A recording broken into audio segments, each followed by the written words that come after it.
One. Welcome back to the Self-Esteem and Confidence Mindset podcast with me, Johnny Pardo.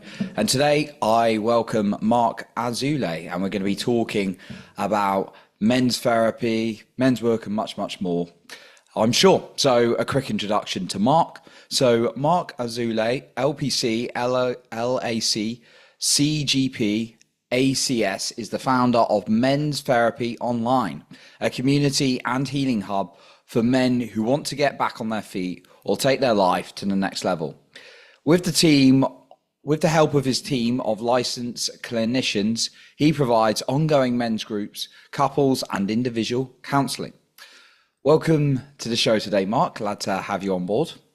Yeah, happy to be here. Always enjoy talking about this stuff. Yeah, me too. And these deep topics and the work we do on ourselves as men. So yeah, big fan of this, something close to my heart. So Marc, I'd love to hear a little bit about your story into like healing and working on yourself. You've got this healing hub for men that you're doing and helping other guys. So yeah, what kind of like inspired your journey inspired your work from your own journey? Yeah, so I'll give you the quick version, then you can dial in on anything that stands out because it is quite a wild ride.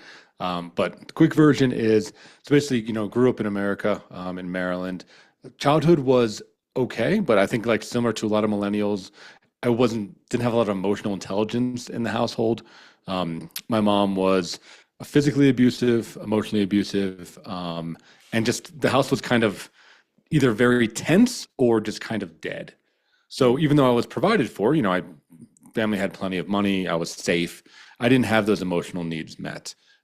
What that basically resulted in was me having low self-esteem. I know you talk about self-esteem and confidence on this show, right? So incredibly low self-esteem, incredibly low confidence. That kind of made me a target for bullying growing up. I was also a like nerdy Jewish kid growing up in rural Maryland. So I was surrounded by, large football players and farmers and people that didn't quite mesh with. So, difficult at home, difficult at school. When I went to college, what a lot of men do is I tried to reinvent myself. And when I reinvented myself is to what a lot of, young adults think is cool, which is sex, drugs, and rock and roll. So I started doing a lot of drugs. I started like just trying to be as wild as possible. I really was trying to truly like kill the older version of myself. I didn't want to be that kid. I didn't want to be that nerd that was bullied. I wanted to be the cool guy, And what I did, again, it's very common with a lot of men, is I kind of fell to this toxic masculinity idea where I just couldn't say no to anything. So when people were saying, hey, you want to try some cocaine? Absolutely. Anything with a girl? Yes, I'll do it. Like I didn't want to show weakness at all. Very long story short, that culminated in a drug overdose because I just was on this very rapid acceleration of just never ever saying no to anything and trying to do the most dangerous and most risky thing at any possible moment. Because again, I thought that's what being a man was. So I got sober, actually with the help of mindfulness and Buddhism. I went to a meditation retreat for 3 months in Pittsburgh, Allegheny Zen Center. And then I did my grad school at Naropa, which is a Buddhist university in Boulder, Colorado. So I did intensive Buddhist practice for called about 4.5 years. And that really helped me settle the fuck down, basically, and tap into myself, start to become more present, start to understand what it meant to be alive and create a life that I was actually proud of.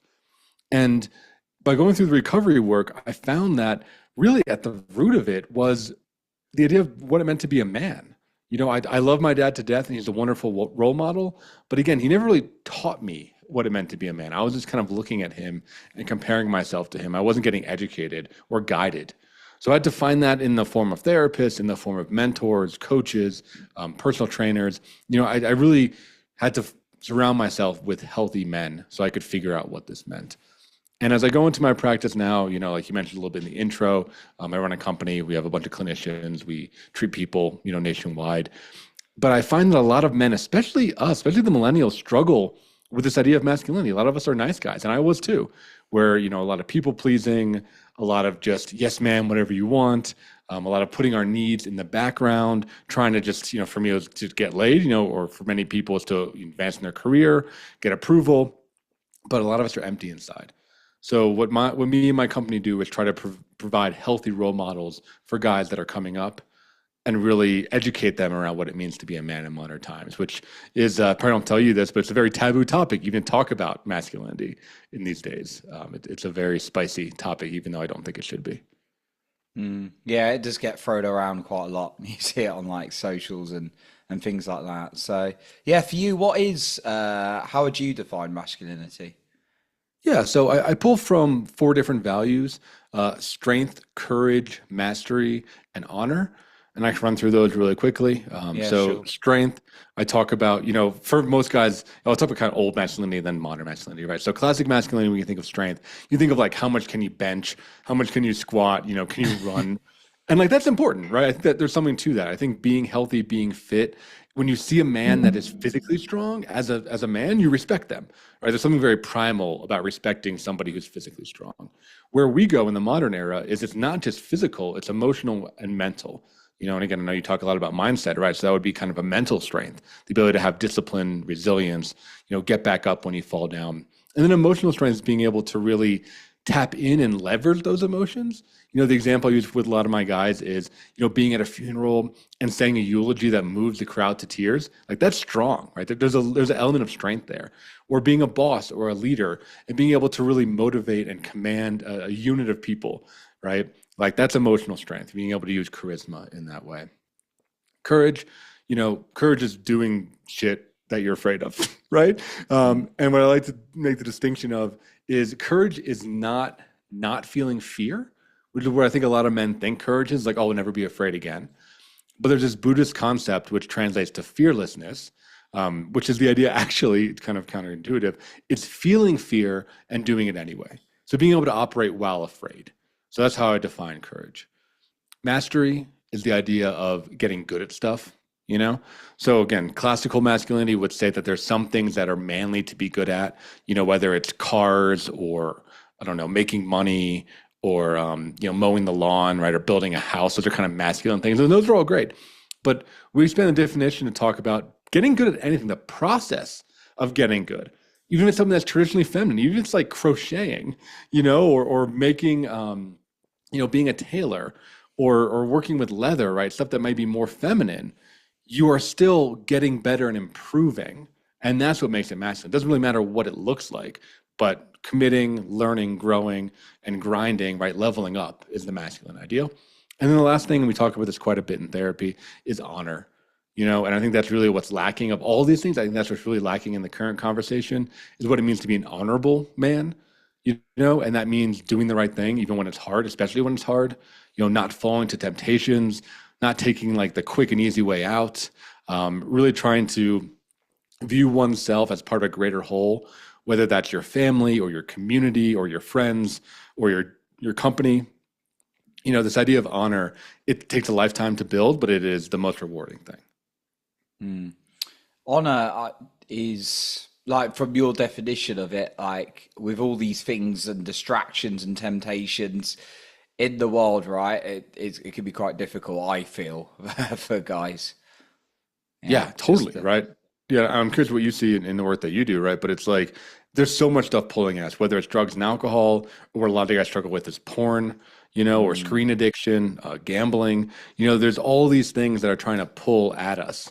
The Western culture keeps men and keeps people in general just in a state of constant scarcity. So it's kind of tempting us to always take like the quick, easy, and lazy decision, to try to do stuff that's just for us, and not consider the people around us, not consider the impact it has on our community and our environment. So yeah, I'm wondering, like, do you see that in some of the work that you do of all that pull towards that temptation and towards being kind of, yeah, lazy, basically? I mean, for me, like personally, I know in my own journey, there's always things you've got to recognize. I mean, I don't coach anyone or anything like that, but like in terms of like being in men's groups and circles and healing groups and things like that, it's people are often it's very much, yeah, there's a lot of the inner work to do to kind of work through those distractions, those addictions and things like that. So I know it's sometimes for me a case of just you have to put a mechanism in place to rule it out, some of these behaviors, whilst you actually start doing the work. I'm a big fan of doing the inner work and then doing some kind of accountability or some kind of mechanism, so you don't just rely on willpower to rule some of these things out one by one, personally. Yeah, totally. Right. I mean, it's like the atomic habit stuff. You have to build systems that set you up for success. And I Yeah. think what honor adds specifically to that is a greater cause, doing something that's beyond just self-improvement. Self-improvement is critical. And I think it's a North Star for many men out there. But there has to be a reason why, or else similar to willpower, like you're talking about, it flames out. So something bigger can be it can be as simple as hey, I want to be the best father I can be. Something just one step removed beyond just making yourself better, or even hey, I want to really make an impact in my job. I really want to change the world or change my small corner of the world is maybe more accessible, or for some guys, it's a spiritual practice, right? They want to connect with God or connect with the universe, right? They want to, leave the world in a better place than how they were born into it. I think that kind of banner to fight under, so many men are lacking that, and so many men need that because we've done that for all of human history. We've always had that greater cause that we've been a part of. And I think many men feel alone and feel empty because they don't have that. They're just isolated in their little silo. Why do you think that? Why do you think that is that we've kind of lost that? Yeah. I mean, I think in modern Western society, I think convenience and comfort have won, because those things are monetized, right? Everyone wants their life to be easier. But I truly, right, yeah. Everything's instant gratification, everything. I mean, now I live in the middle of the mountains, but I used to live in Boulder, Colorado, which is a very affluent area, a very liberal area, a very techie area. And truly, even with the job I had, which was not that great, I could go years if I wanted to and never see anybody. Right? I could get everything from DoorDash, get stuff from Amazon, work remotely, and not have to have any friction. Not have to have any friction in my life whatsoever. I was living in a condo where, the HOA would take care of all the yard work. They would, deal with all the ice. There was no problems in my life, and it made it so I didn't have to grow. And I know I was in a very affluent area, but I think many people live in that area where men have to introduce challenge into our lives intentionally in order to grow. Because we grow through challenge. We go through overcoming difficult things and learning lessons along the way.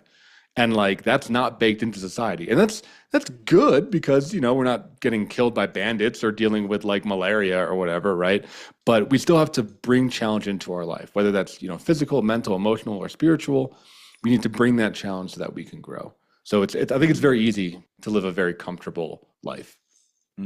For the man who's maybe a little bit stuck, he's been caught into those conveniences and instant gratification. And if this is you listening, don't feel guilty. It's a very, easy trap to be in. And, we want to give you some guidance today on this, or kind of give you some thinking points on this. Where can that man begin to kind of think about what might be an honorable cause for him? What might be something he can do if he's kind of really stuck? Yeah. So I think the first thing, and a lot of therapists won't talk about this. Let me back it up. A lot of therapists will answer this question with very lofty ideas, right? Of you have to find your purpose and your meaning, and you have to connect to the spirit and North Star and fill your heart with love. But most guys, and I've been here, right? Most guys that are in that place of feeling stuck, that is way too ideal, right? So what I tell my guys is get angry. Get fucking angry, right? I love you. Look at the world and realize, just like you're saying, Johnny, there are forces, whether you call that capitalist forces or forces of evil or whatever, right? There are massive forces that are trying to keep us weak, that truly are, that are profiting from our weakness. So that anger, it's not the end stage, but it's a really great motivator and fuel to get up and try to fight back. Because you really do have to fight for your life. You have to fight for your attention.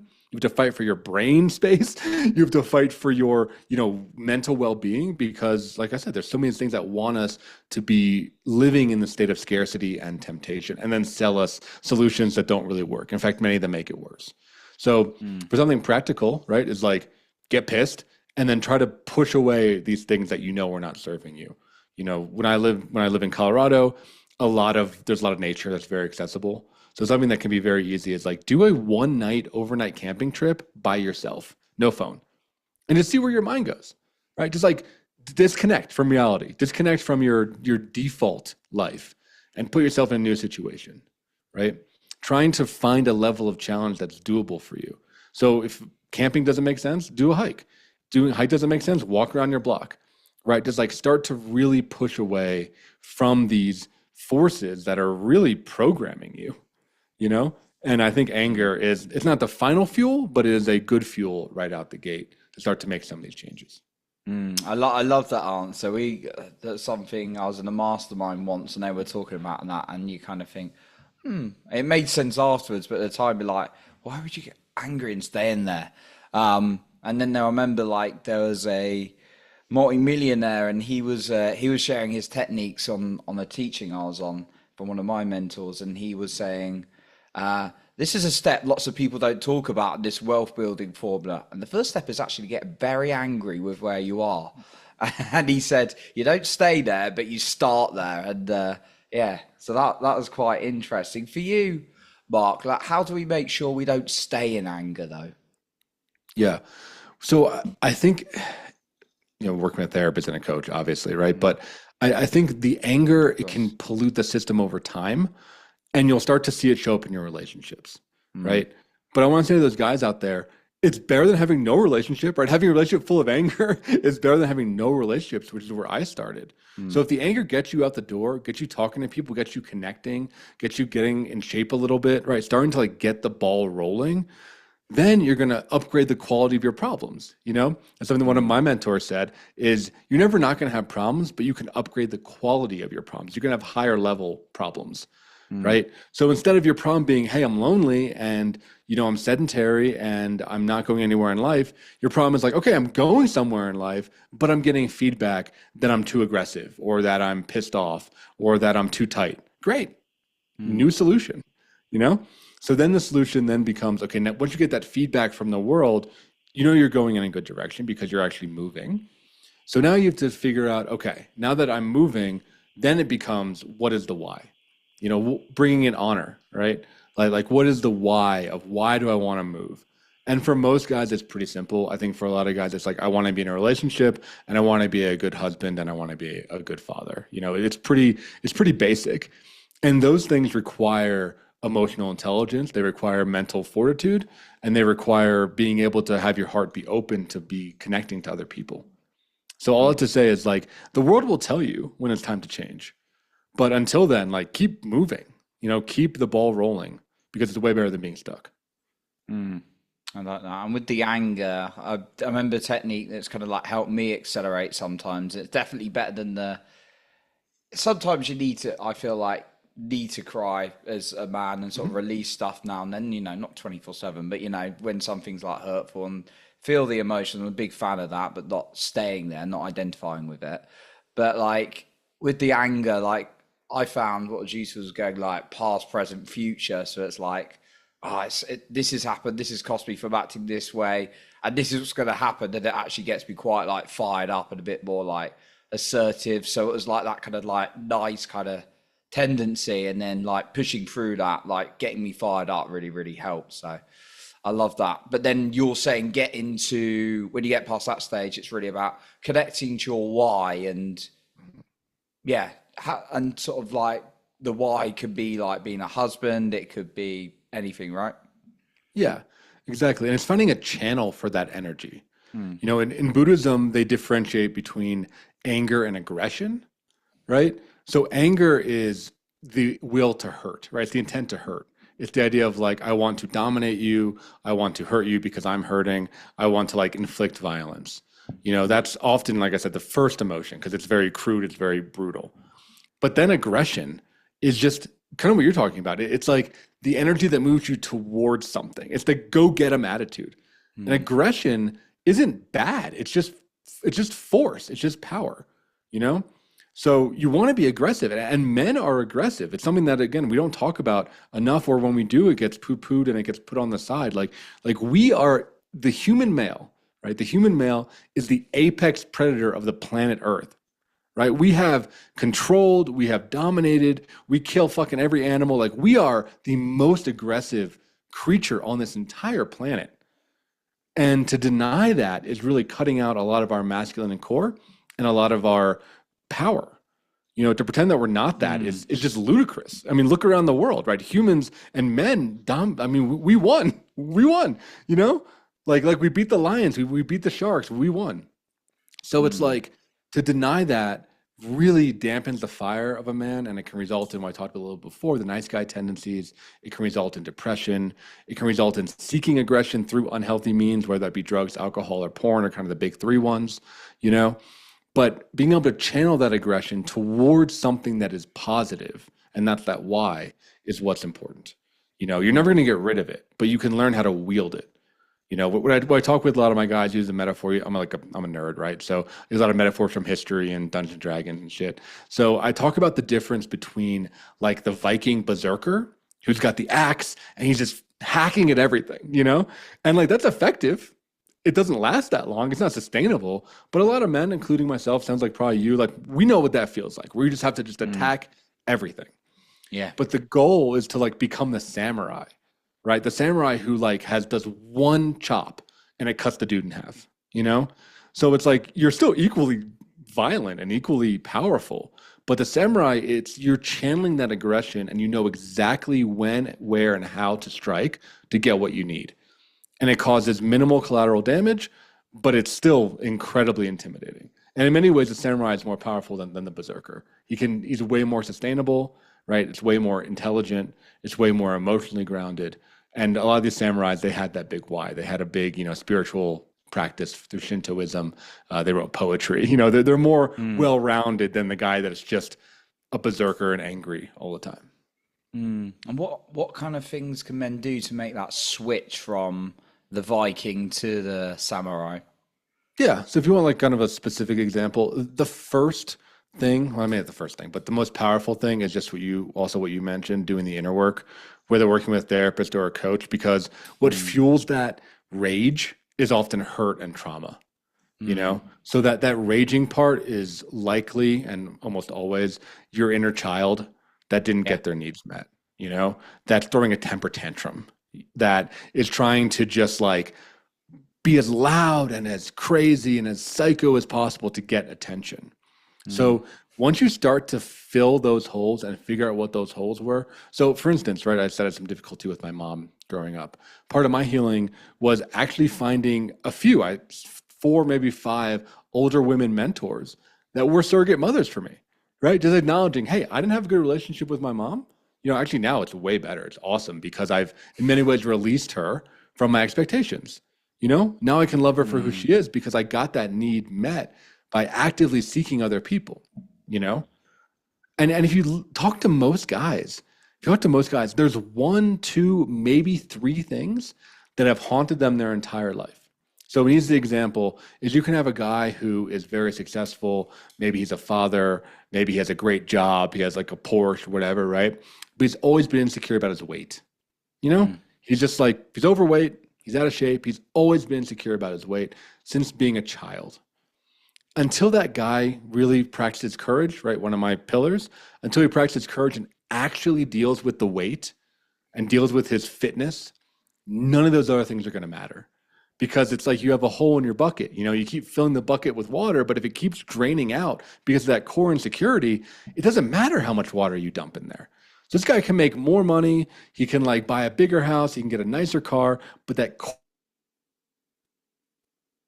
core insecurity is always there. And every guy I talk to has one, two, maybe three.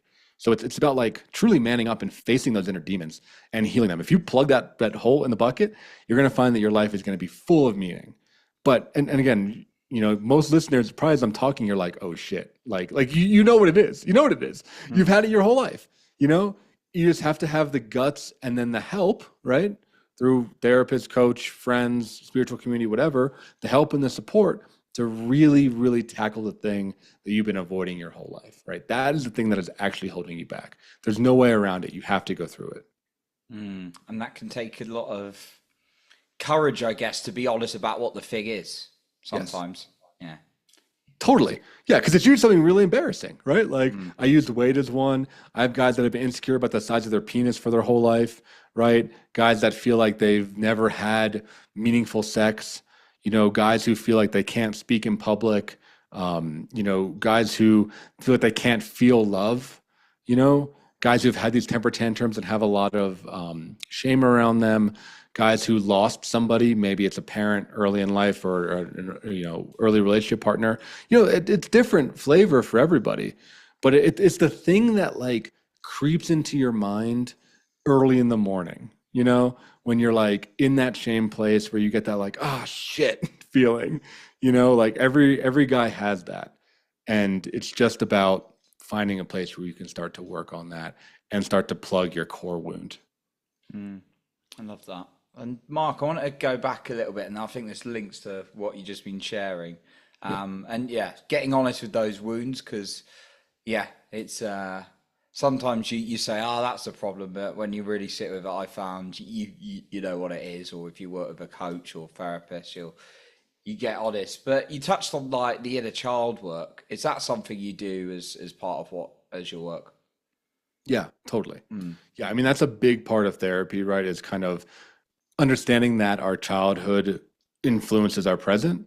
And even though, I mean, it sounds like you've done a lot of that work, so it's like obviously, but most guys actually don't believe that, right? I think we're kind of conditioned to be like, well, I am who I am, you know, like I just do what I do. I feel like I'm in complete control. But what Carl Jung said, right, and I studied psychoanalysis for 3 years after graduating, it's like if you don't deal with your unconscious, it will rule you, right? If Mm. you don't illuminate your shadow, it will control you because there's so much of our stuff that's automatic. And that can, excuse me, that can show up for some men, again, like addiction, self-sabotage is a big one. Being really small, not being able to speak up, you know, those moments where you feel like you're truly out of control, that's your past influencing you. Because just like any mammal, any animal, we can be conditioned, we can be trained. We are trained and conditioned from growing up, right? Just like if you were raising a dog, and the example I use is like, one of my family dogs, we had a greyhound, which is like a racing dog, and it was a rescued racer. And that dog was afraid of boots, you know, because when it was young, it got kicked. It got kicked when it was in the racetrack. And even though, me, my dad, other people in the home never ever hurt the dog even once, right? We never hurt this dog. When there were boots outside the door, it would not go through that door, right? It would freak out. If I came home in the snow and I was wearing boots, it'd run away from me and bark like crazy. So this dog got conditioned, even though its environment was the safest it's ever been. That dog had an amazing life, but it still Mm. had that deep fear and that deep wound, right? Dogs can't go to therapy, but humans No. can, Yeah. right? And like we get conditioned just in the same way, whether, a certain tone of voice freaks us out or a certain emotion tends to freak us out or, a type of relationship freaks us out. The first kind of piece of humility in the therapy process and in the inner child process is realizing that we're probably miscalibrated to certain things, and we're hysterical, right? But when something happens, we associate it to the past and we overreact because we're miscalibrated, right? The Mm. gauges on our dashboard are not in alignment. So the work of therapy is lining up those gauges so we can be more present in reality and therefore better in control and masters of our own lives.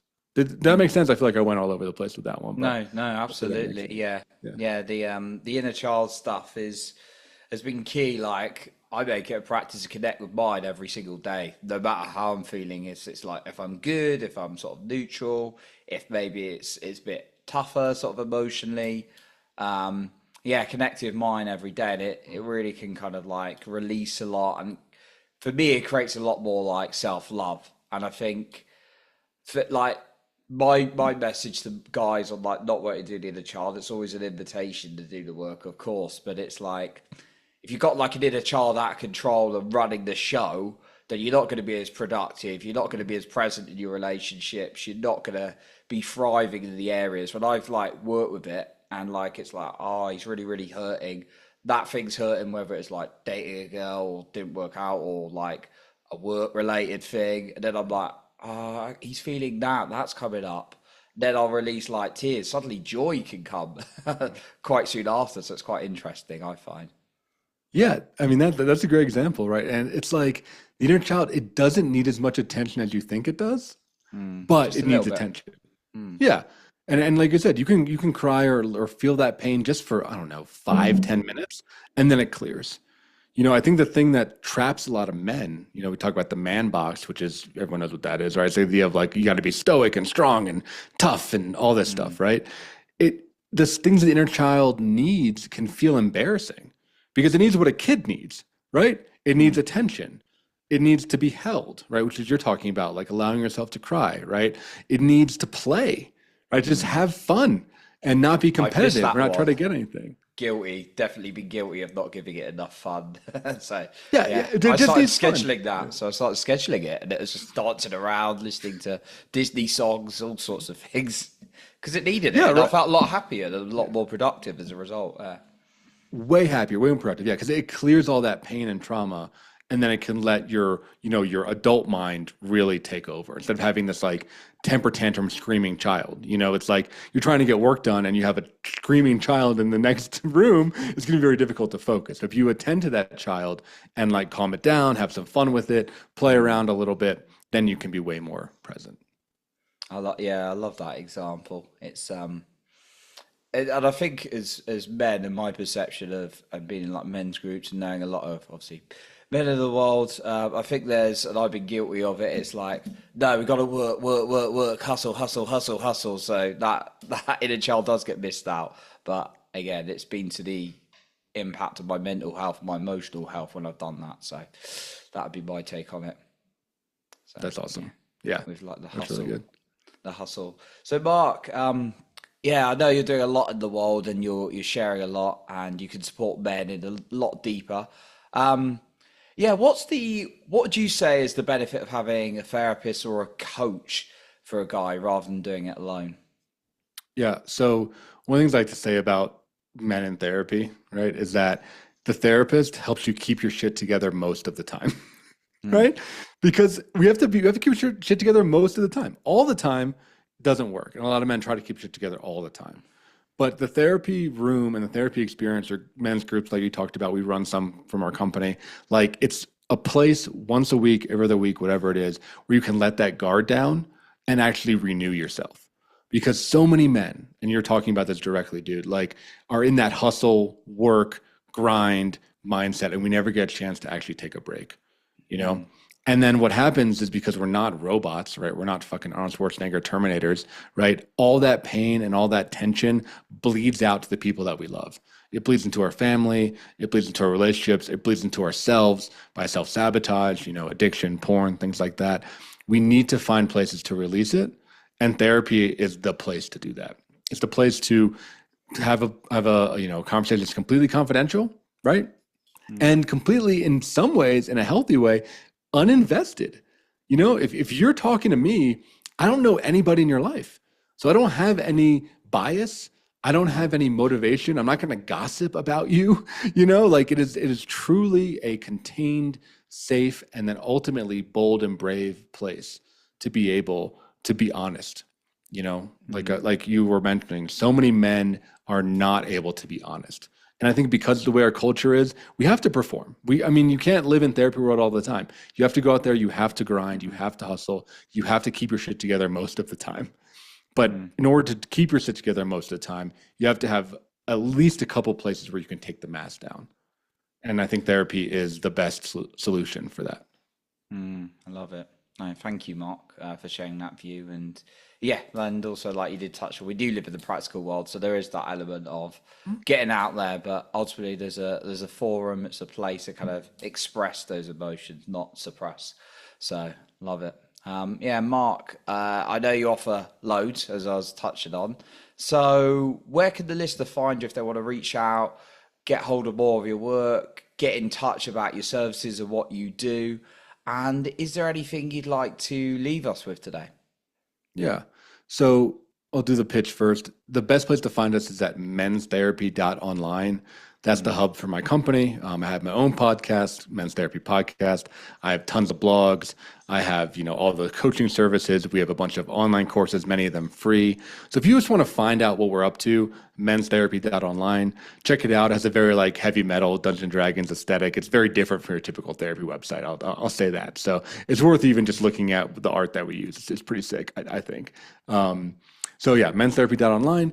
And then what I want to leave people with is like, wake up. And I don't mean wake up to therapy, right? I think therapy is about like beneficial, but wake up to your life, because your life is worth it. Your life is worth it. And I'm speaking from my own personal experience. Again, no judgment. I was in a place for way too long, call it 15 years, where I was asleep, where I didn't think life was worth it. I was very cynical. I was very stoic. I was a hater. I like thought that the world was shitty and there was nothing good out there for me. And that I was already jaded at the age of like 22 years old, So what I want to tell the listeners, if anyone's in that spot, like there is so much out there, whether that's a hobby that you didn't know that you loved, whether it's a relationship that you could find love and find connection in, whether it's a spiritual practice or even a new country to visit. Like there is so much out there in the world, and it's just waiting for you to engage with it. You just have to take the first step, right? That's kind of the blessing and the curse, is like, it is all on you. Take the first step to start to open your eyes and push out of your comfort zone. But once you do, there is so much there that's ready to embrace you. So that'd be my final thought, is like, wake up. There's so much out there to love and to be loved by. Mm. Thank you, Mark. I appreciate you coming on today. Yeah, I really enjoyed the conversation. Thanks, Johnny. Of course. So that concludes our episode for today. And remember to lead with your heart and not with fear.